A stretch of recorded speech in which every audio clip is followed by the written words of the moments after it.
మీరు ఇన్స్టాగ్రామ్లో ఫేస్బుక్లో జ్యువెలరీ సేల్ చేసే వాళ్ళని చూసే ఉంటారు. సో ఇంత జ్యువెలరీ వాళ్ళకి ఎక్కడి నుంచి వస్తుంది? వీళ్ళు ఇంట్లో నిజంగానే థౌసండ్స్ ఆఫ్ జ్యువెలరీ స్టాక్ పెట్టుకుంటారా అనే డౌట్ వచ్చే ఉంటుంది. ఒకవేళ మీరు కూడా తెలుసుకోవాలనుకుంటే ఈ వీడియో మీకోసం. సో ముఖ్యంగా హౌస్ వైఫ్స్, హోమ్ మేకర్స్ లేదా ఇంటి నుండి ఒక స్మాల్ బిజినెస్ స్టార్ట్ చేయాలి అని అనుకునే వాళ్ళు ఈ వీడియోని చివరి వరకు తప్పకుండా చూడండి. ఎందుకంటే చాలా మందికి తెలియని ఒక సింపుల్ బిజినెస్ మోడల్ ని ఈ రోజు డిస్కస్ చేయబోతున్నాం. సో ఈ బిజినెస్ మోడల్ చాలా రకాల ప్రొడక్ట్ కేటగిరీస్కి వర్తిస్తుంది. కాకపోతే ఈ రోజు మనం ఒక జ్యువెలరీ కేటగిరీని మాత్రమే డిస్కస్ చేద్దాం. Jewellery drop shipping. So drop shipping అంటే సింపుల్గా చెప్పాలంటే మీరు జ్యువెలరీ సేల్ చేస్తారు, కానీ జ్యువెలరీని మీ ఇంట్లో స్టాక్ పెట్టుకోరు. సో ఎగ్జాంపుల్, మీరు ఒక వెబ్సైట్ లేదా ఇన్స్టాగ్రామ్ పేజ్ ద్వారా జ్యువెలరీని సేల్ చేస్తూ ఉంటారు. సో ఇక్కడ ఒక కస్టమర్ ఆర్డర్ ప్లేస్ చేశారు అనుకోండి. సో సాధారణంగా మనకు అనిపించేది ఏంటి, ఇప్పుడు ఈ జ్యువెలరీని మనం ఎక్కడి నుంచి స్టాక్ తెప్పించాలి. కానీ డ్రాప్ షిప్పింగ్లో అలా కాదు. సో మీ వెనకాల ఒక సప్లయర్ ఉంటాడు. సో ఆ సప్లయర్ దగ్గర థౌజండ్స్ ఆఫ్ జ్యువెలరీ ప్రొడక్ట్స్ ఉంటాయి, మోడల్స్ ఉంటాయి. సో కస్టమర్ ఆర్డర్ వచ్చిన వెంటనే ఆ ఆర్డర్ డీటెయిల్స్ని సప్లయర్కి సెండ్ చేస్తారు మీరు. సో ఆ తర్వాత సప్లయర్ ప్రొడక్ట్ని ప్యాక్ చేసి డైరెక్ట్గా కస్టమర్ అడ్రస్కి కొరియర్ చేస్తాడు.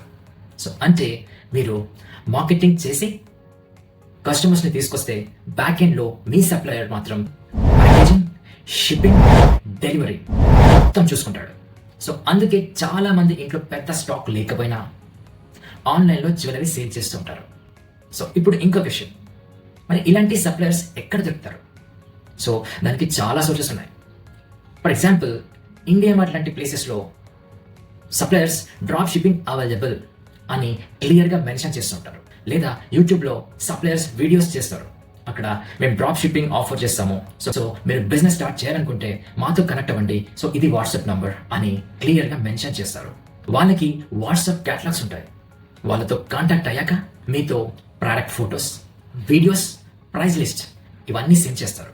సో కొంతమంది సప్లయర్స్ అయితే ఆర్డర్ మేనేజ్మెంట్ కోసం ఒక స్పెషల్ ఎక్సెల్ షీట్స్ కూడా మెయింటైన్ చేస్తారు. మరికొందరు వాట్సాప్ గ్రూప్స్ ద్వారా ఆర్డర్స్ కలెక్ట్ చేస్తుంటారు. కొంతమంది ఆటోమేటిక్ సాఫ్ట్వేర్ ఇంటిగ్రేషన్ కూడా ఆఫర్ చేస్తుంటారు. అంటే వన్స్ కస్టమర్ ఆర్డర్ రాగానే ఆటోమేటిక్గా ఆర్డర్ ప్లేస్ అయిపోతుంది వాళ్ళ దగ్గర. సో మిగతా ప్రాసెస్ మొత్తం వాళ్ళు చూసుకుంటారు.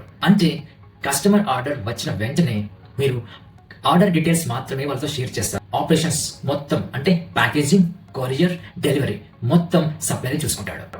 సో ఎవరైతే జ్యువెలరీ బిజినెస్ స్టార్ట్ చేద్దాం అనుకుంటున్నారో ఇనిషియల్ స్టేజ్లో గనక మీ దగ్గర లాక్స్ ఆఫ్ రూపీస్ పెట్టి స్టాక్ పర్చేస్ చేయడానికి ఆప్షన్ లేకుంటే ఈ డ్రాప్ షిప్పింగ్ బిజినెస్ మోడల్ మీకు చాలా బాగా హెల్ప్ చేస్తుంది. సో ముందు బిజినెస్ ఎలా పనిచేస్తుందో నేర్చుకోండి.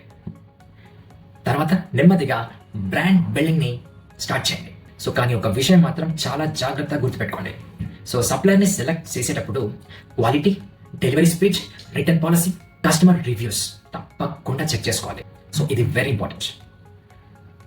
అందుకే మంచి సప్లయర్స్ ని ఇక్కడ చూస్ చేసుకోవడం ఈ బిజినెస్ మోడల్లో చాలా ఇంపార్టెంట్. ఈ వీడియోలో నేను డ్రాప్ షిప్పింగ్ అంటే ఏంటి అనే కాన్సెప్ట్ ని బేసిక్ లెవెల్లోనే చెప్పాను. ఈ డ్రాప్ షిప్పర్స్ ని ఎలా నేను ఫైండ్ అవుట్ చేయాలి అని కామెంట్స్ లో ఎక్కువ మంది అడిగి తర్వాత నేను తప్పకుండా ఒక వీడియో క్లియర్ గా చేస్తాను. సో అందులో డ్రాప్ షిప్పర్స్ ని ఎలా కాంటాక్ట్ అవ్వాలి, ఎలా రీసెర్చ్ చేయాలి, ఎలాంటి క్వశ్చన్స్ అడగాలి, ఎలా ఫైనలైజ్ చేసుకోవాలి అని స్టెప్ బై స్టెప్ ప్రాక్టికల్గా నేను అక్కడ చూపిస్తాను. కాబట్టి ఈ వీడియో మీకు యూజ్ అవుతే తప్పకుండా లైక్ చేయండి, ఛానల్ని సబ్స్క్రైబ్ చేయండి. See you next video.